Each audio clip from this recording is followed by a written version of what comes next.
নমস্কার সবাইকে, আরও একবার স্বাগতম জানাই আমার নতুন ইউটিউব চ্যানেল ফুডি জুন্নু। অনেক দিন পর একটা বড় ব্লগ পোস্ট করলাম।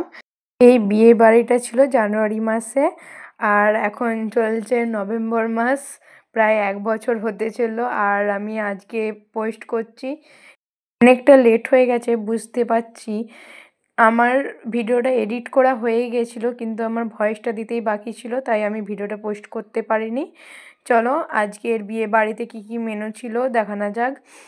এটা ছিল আমার একটা পিসির ছেলে, মানে আমার দাদার রিসেপশন। সকালবেলায় চলে গিয়েছিলাম। দুপুরে কী কী মেনু হয়েছিল একটা শর্ট ভিডিওতে আমি পোস্ট করেছিলাম অনেক দিন আগে। এটা ছিল দাদা বৌদিদির গ্র্যান্ড এন্টারিং। কেমন লাগছে সবাই জানিও, আর এটাও জানিও আমাকে আজকে রিসেপশন লুকে কেমন লাগছে। প্রথমেই চলে গিয়েছিলাম স্টার্টারের দিকে। স্টার্টারে ছিল চিলি চিকেন, ফুচকা, তারপরে নিয়েছিলাম 1 কাপ গরম কফি। কফি খাওয়ার শেষে দেখলাম আরও একটা স্টার্টার বাকি আছে, তাই সেখানকে চলে গিয়েছিলাম। এই স্টার্টারটা ছিল মাশরুম পকোড়া। আর দেখো আমি এখানে খাওয়ার ভিডিও করছি, মা পাশ থেকে পকোড়া তুলে নিয়ে খেয়ে নিল।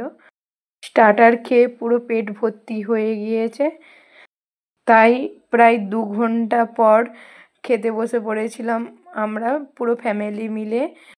যে মেনু কার্ডটা সবাই স্কিপ করে দেখে নাও কী কী ছিল।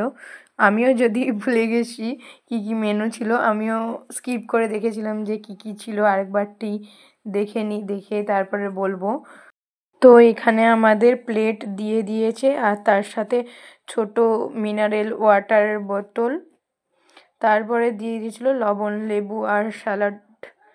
আর তারপরেই চলে এলো মটরশুঁটির কচুরি আর স্টাফ আলুর দম।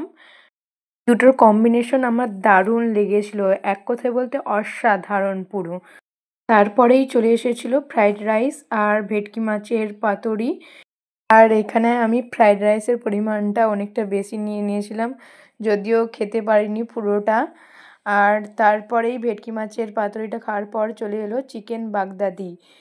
চিকেন বাগদাদিটা নামটা প্রথমবার শোনা যদিও, কিন্তু পুরোটাই চিকেন কষা যেমন খেতে হয় সেরকমই খেতে ছিল। তারপরেই চলে আসছিলো মাটন। না, ফ্রাইড রাইসের পর মাটনটা আসেনি। ফ্রাইড রাইসের পর ছিল সাদা ভাত, মুগ ডাল আর আলু ভাজা ছিল। আমি নিইনি কারণ আমার পেট প্রায় ভর্তি ছিল। আর মাটনটা জাস্ট দেখো কতটা সফট ছিল, আর আমার কাছে তো নালি পিস পড়েছিল। নালি পিস আমার দারুণ খেতে লাগে। কার কার আমার মতন নালি পিস খেতে ভালো লাগে কমেন্ট করে জানিও। খাওয়ার শেষে পাতে চলে এলো আমের চাটনি। যদিও আমি খাইনি, কিন্তু এখানে আমের চাটনি হয়েছিল একবারটি, ভাবলাম খেয়ে দেখি। শীতকালে আমের চাটনিটা খেতে জাস্ট ওয়াও ছিল। চাটনি খাওয়ার পর পাতে পড়ে গেল পাঁপড়। তারপরে এলো নলেন গুড়ের সন্দেশ। জাস্ট শেপটা দেখো কত সুন্দর দেখতে। আমি তো ভাবছিলাম খাবো না, রেখেই দিই। তারপরে ভাবলাম না, টেস্ট করতে হবে কেমন খেতে, আর তোমাদেরকে রিভিউ দিতে হবে।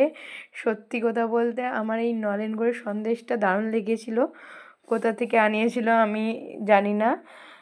আর এরপর ছিল কমল ভোগ। আমার পেটে আর জায়গা ছিল না, তবুও। আর সব শেষে ছিল আইসক্রিম। এই শীতেতে আইসক্রিম খাওয়া একটু আলাদাই ব্যাপার। এই ছিল আমার মিনি ব্লগ। কেমন হয়েছে সবাই জানিও। নেক্সট ভিডিওর জন্য সবাই সাবস্ক্রাইব করে রেখো। বাই।